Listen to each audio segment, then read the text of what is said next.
My name's Ben Wakeling from North East London. I run an expressive arts programme with NHS Mental Health, as well as painting myself.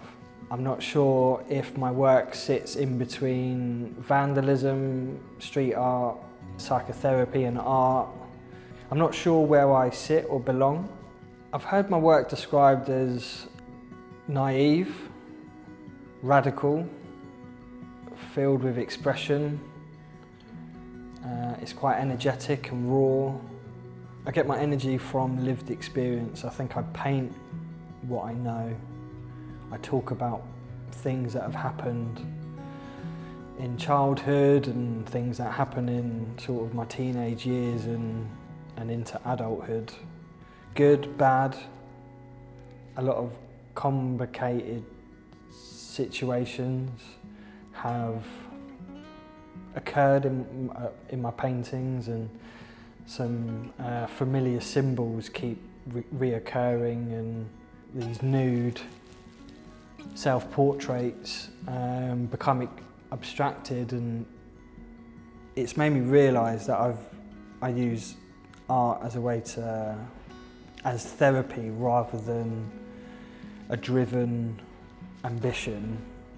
Mental health is really important because of my diagnosis, because of my professional career working with the NHS, which has been 10 years.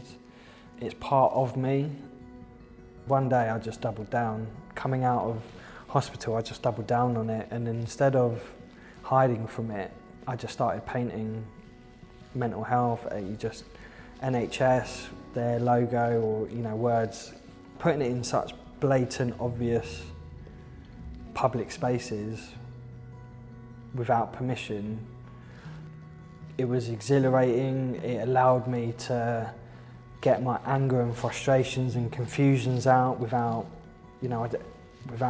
doing something bad, like painting on a brick wall that belongs to no one, or certain brick walls that didn't belong to anyone. It just ticked a lot of boxes, going out and painting outside and just telling the world to fuck off, but in a really nice artistic way.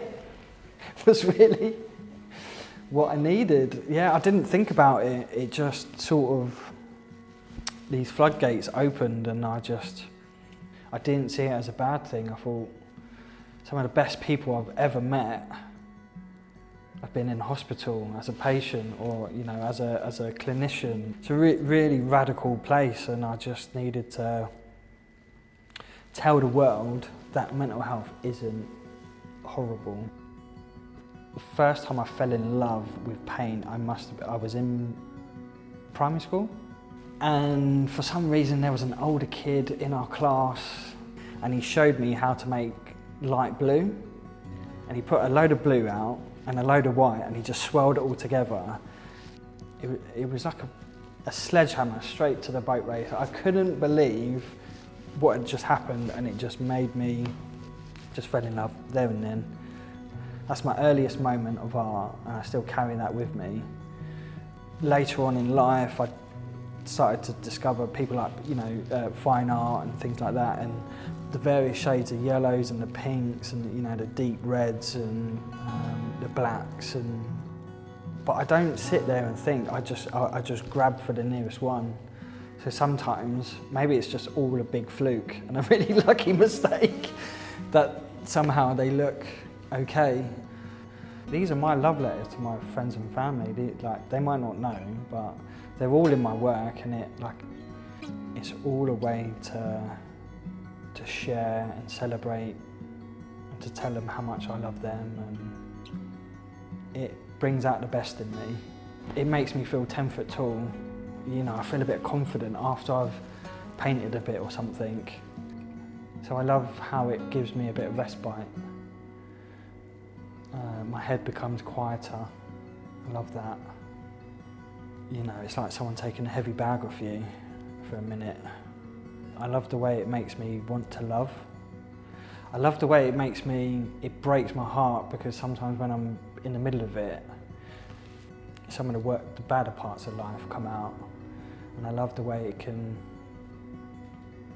help me see It makes me more compassionate, and I think about other people and what they're going through, and I hope it can impact people.